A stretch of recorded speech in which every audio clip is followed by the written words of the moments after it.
Hey YouTube, Joeboy here. So, let's talk about my favorite flashbacks of One Piece and explore them in a way and from an angle that I never have before. If you missed the first video in this series, Nami's flashback, find it, watch it, bring tissues. It's good, but you're warned. This one isn't going to be sad. This one I think focuses more on like pure philosophy. And of course we're going to theorize it. So yeah, Skypiea, the flashback of Mont Blanc, Noland, the liar, and Kalgra, the demon of Shandora. Oda is a master of subtle symbolism. One Piece haters out there probably triggered, I must be licking Oda's feet. But facts hurt. You ever thought, why was Oda inspired to draw Noland with a chestnut head? I mean, One Piece does some strange things, but this one is one of those borderline, Oda, what are you on, if you get my meaning? Was this a chaotic, random, Oda's like, I draw whatever I want and these idiots like it? Or does it have deeper meaning? So at the beginning of Noland's flashback, as his ship is in tatters from the difficulty of sailing the Grand Line, the crew has no more food, they're starving, there's no land in sight, the sea is infested with monsters, sea kings, and the like.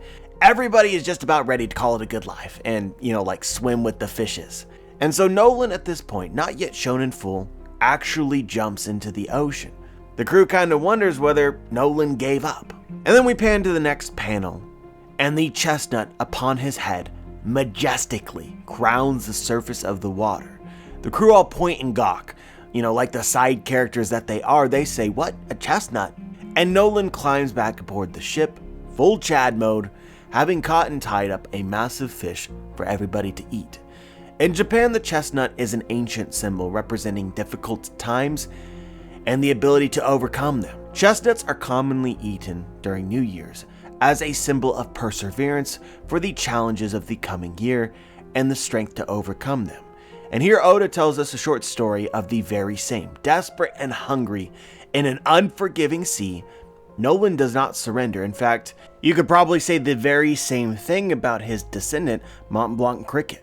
What I think that a lot of people don't know is, in ancient Japan some 5,000 years ago, chestnuts were a staple food before even rice in many areas of Japan. The chestnut tree, common across the world now, is of Japanese and Korean ancestry.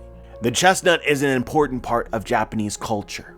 And also, just a bit of fun here, a fun fact, food for thought, the Japanese word for chestnut is curry.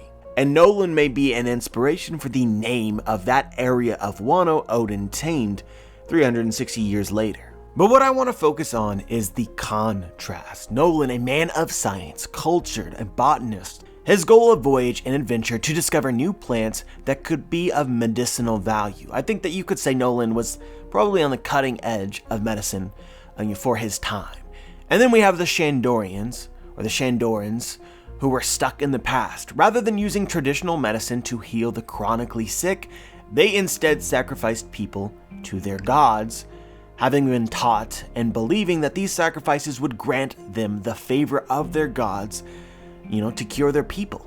I think that this flashback can probably be seen as science versus religion, and in a way it is.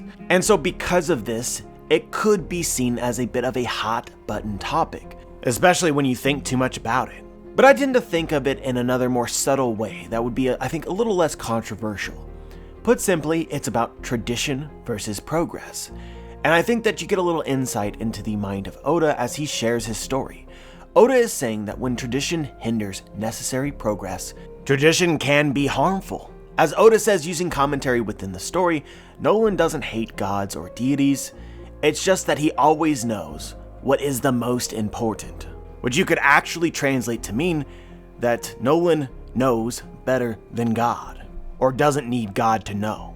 But here's the story. Noland arrived to Jaya at around the time the Shandorians were dealing with a great plague called tree rush. This plague spread between plants and people and killed all in its path. Noland tells us that once infected with the disease, there is a 90% chance that you will die. And even if you don't, the plants infected with this disease also die. So it leaves an island after it has arrived completely barren of life.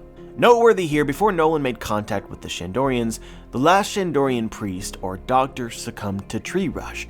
Oda makes it a point that he is the very last priest in the village, and that henceforth the people of Shandor had no learned healers to guide them. This healer's last words before he died: "You must offer blood, you must sacrifice the most beautiful maiden of the village to our god."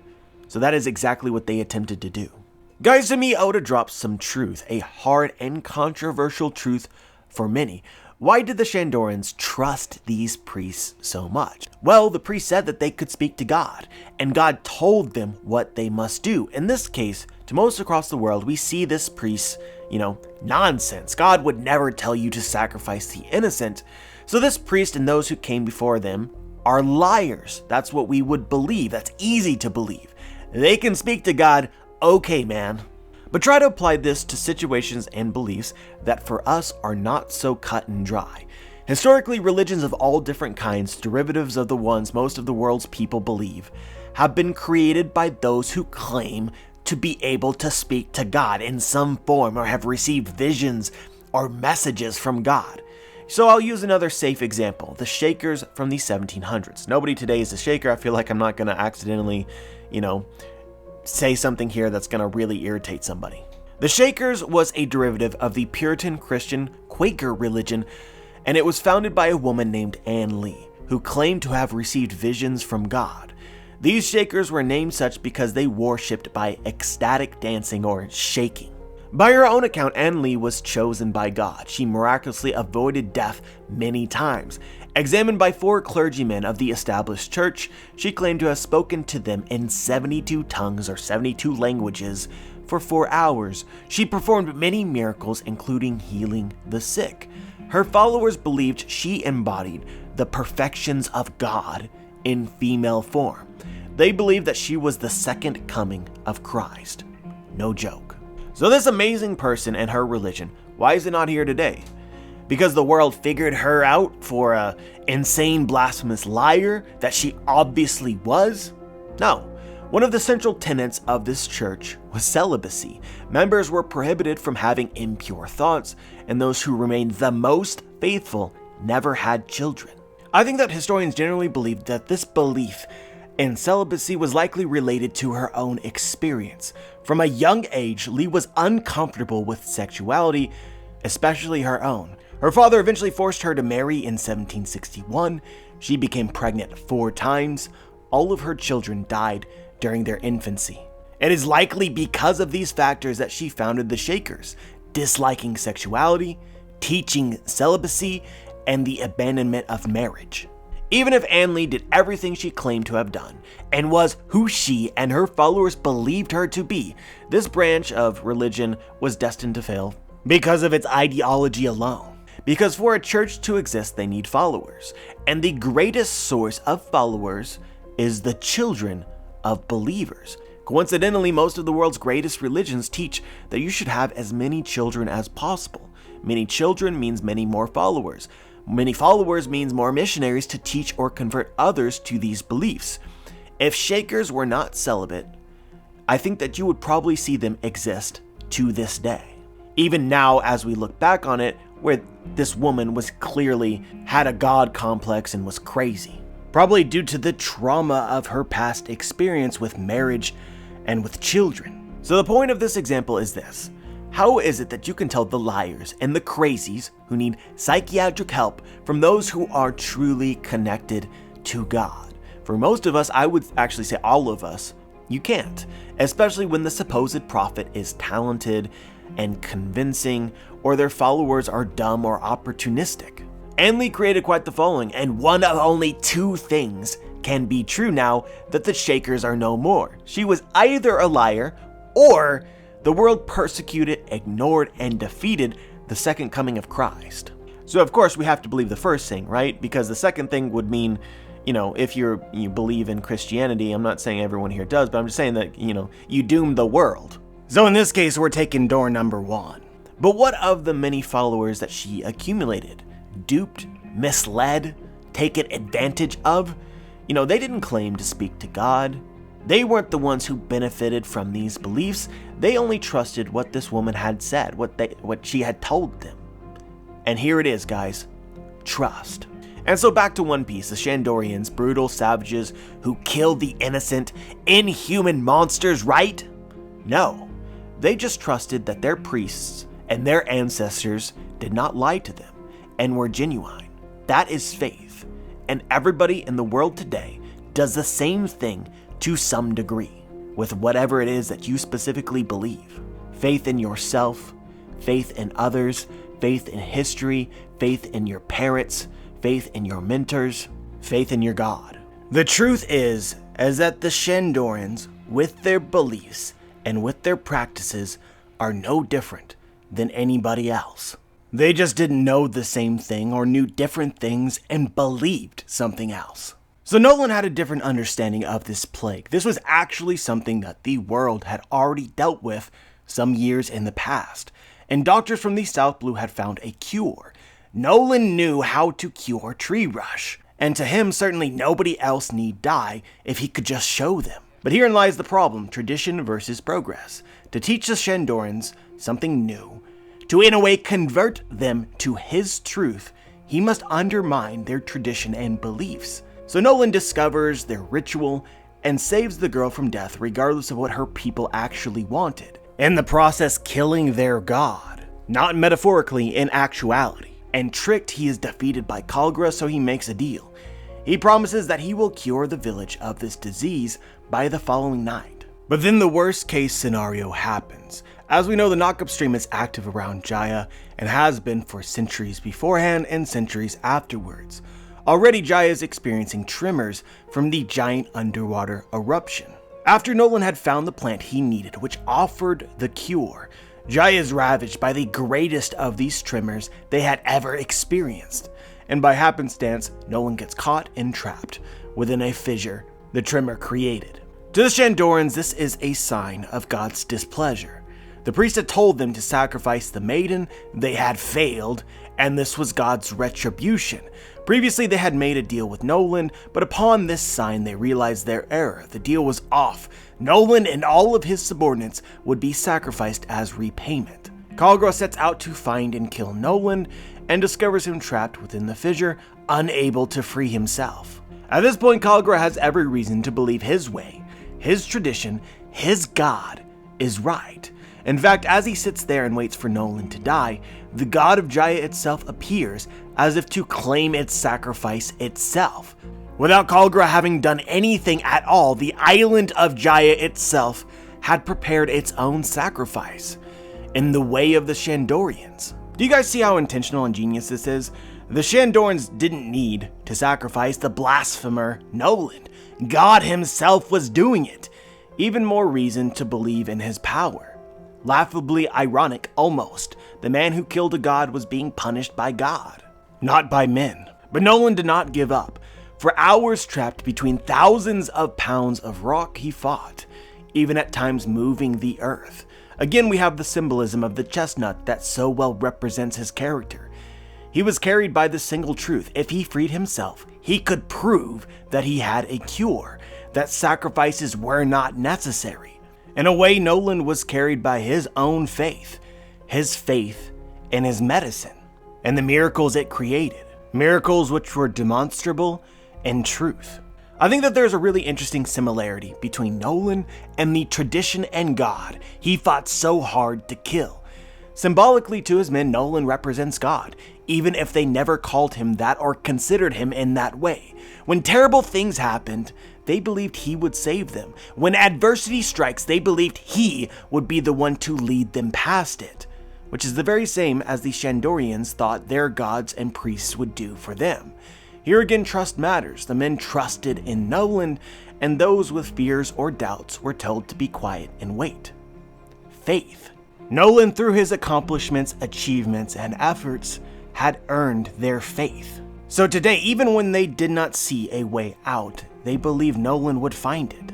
The Shandorian chief was a wise man, and if not for him, Noland and the entire Shandorian people would have perished.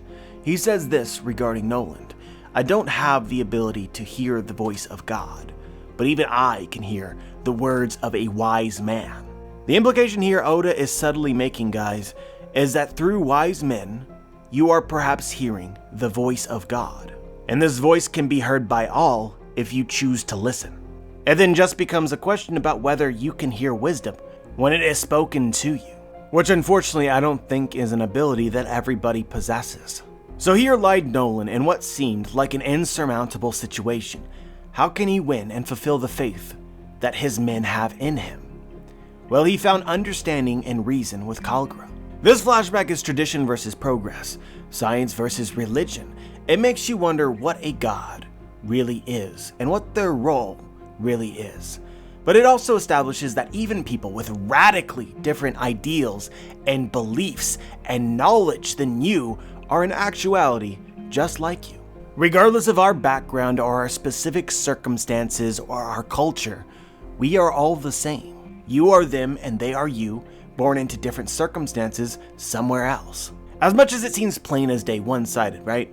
Noland taught the Shandorans the error of their ways. Well, they also taught him his own error too. Noland saw savages, monsters, those who killed their own for pleasure or without remorse. He said he would never be able to understand them, and he was wrong. The beautiful maiden Kalgra was going to watch sacrificed was his own daughter. To the Shandorans, this was the bravest, most noble, and respectable act a Shandorian could commit. Their life for the protection of everybody else. You know, this is something people still do to this very day, although seen differently without the guarantee of death.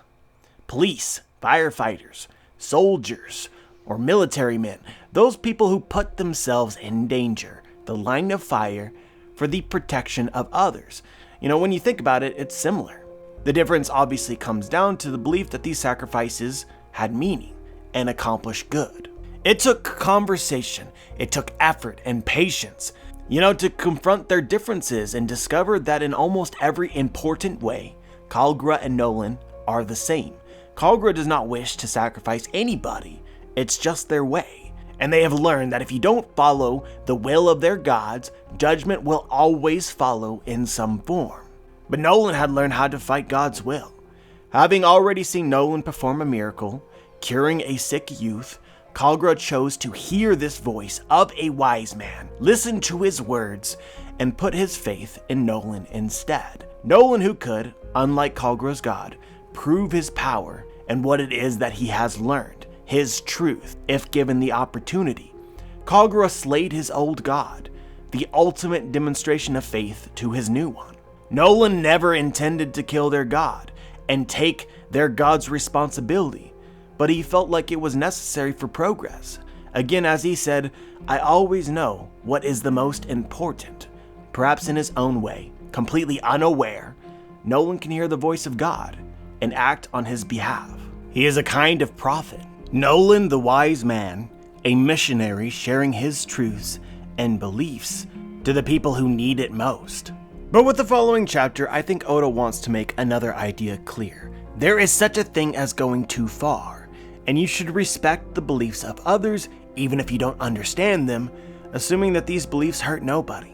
Everything Noland did was out of what he considered necessity, because there was a consequence for not intervening, the lives of the innocent and in fact all the life on this island. I think that we can gather here Oda may believe that there are many paths to heaven and self-peace. The particulars may not matter. Noland and his crew befriended the Shandorians, and then set about the island looking for plants infected with tree rush, killing them before they had a chance to spread and kill all of the vegetation on the island. But in the process of doing so, Noland cuts down the Shandorans' sacred trees, the trees of their ancestors. See, the Shandorans believe that the sound of the great bell acts as a light, the light of Shandor they call it, leading the way for the souls of their ancestors and the deceased back to Earth, where they eventually reside in these special trees. Noland did not know of this belief or their culture, and without considering that, cut down these sacred trees. What I want to make clear here, guys, is that Noland did not make any excuse. He did not invalidate their beliefs here or their culture. He acknowledged his failure. It was not his place to make this decision on his own. As it happened, these trees were diseased and needed to be cut down, and it's for that reason the people of Shandor forgave him.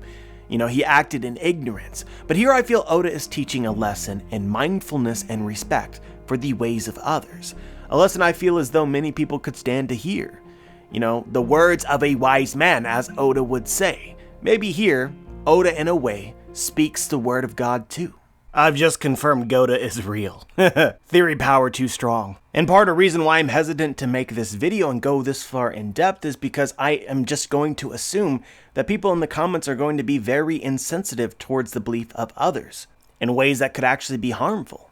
And at the same time, it is not my goal to convince people of something that they don't already believe, assuming that it hurts nobody. But I might do that, or people might believe that I'm trying. Or something that I might say may have that unintended consequence. It doesn't really matter what you put your faith in. I think that a lot of people require faith to have the strength to combat the challenges of life. And I don't think that you should take that away from somebody without consideration. Sometimes the truth doesn't matter. Our perception of the truth is all that matters. But I just want to end this video with a theory because, Joy Boy theories and not Joy Boy philosophy. Maybe there is actually some truth in the Shandoran superstition of their sacred forest. At the very beginning of this flashback, after months of journey, lost, hungry, weathering a storm at the time, with no land in sight, Noland hears a sound he should not have been able to hear, a sound nobody else on the crew hears. It somehow called to him, like a light guiding his path to the island of Jaya. What Noland heard, obviously, was the sound of the great bell. And in this moment, it is given an almost magical quality. So what, can Noland just hear better than all of his crew? Was he hearing the sound waves of the bell or something, deeper? In One Piece, guys, and in fact, possibly in the real world too, there's a connection between music and the soul. This is common in many different cultures and beliefs. Brooks Powers highlights this, and this is based on real experiences. When you hear music that speaks to a level that you can't consciously access, music that moves your soul. Guys, I think Noland had Haki. I think Haki relates to the soul, and I think that the sound of the bell reached Noland's soul and guided him.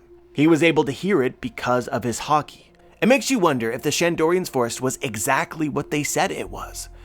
The beautiful sound of the bell guiding the souls of the deceased home to this forest. Guys, to bring this around full circle, this could be an almost imperceptibly subtle message from Oda. This sound and its power can't be explained by science. But yet in the world of One Piece, it actually exists. And Noland may not have believed. So with all of his wisdom and all of his knowledge, there was still some truth that he had yet to discover. Sounds that call to your very soul, even the souls of the deceased. But anyway, guys, I have an even larger theory which connects to this that I don't want to get into in this video because I want to make this more about the philosophy and understanding or discussing various elements of this flashback in ways that I never have before and that I wouldn't normally. But if you are interested in hearing this idea taken to its very extreme, massive consequences in the story, let me know in the comment section below. But yeah, guys, that is all I had to say today. As always, guys, I'm curious as to what you guys think. Share your thoughts in the comment section below. Again, check out the first video in this series that I'm doing slowly. Link will be in the description. Again, prepare to cry. But yeah, as always, guys, like the video, feel free to subscribe. 50% of you guys who watch my videos aren't subscribed. Don't think I don't know. And if you don't, I understand. I don't like me that much either. But regardless, as always, have a wonderful day.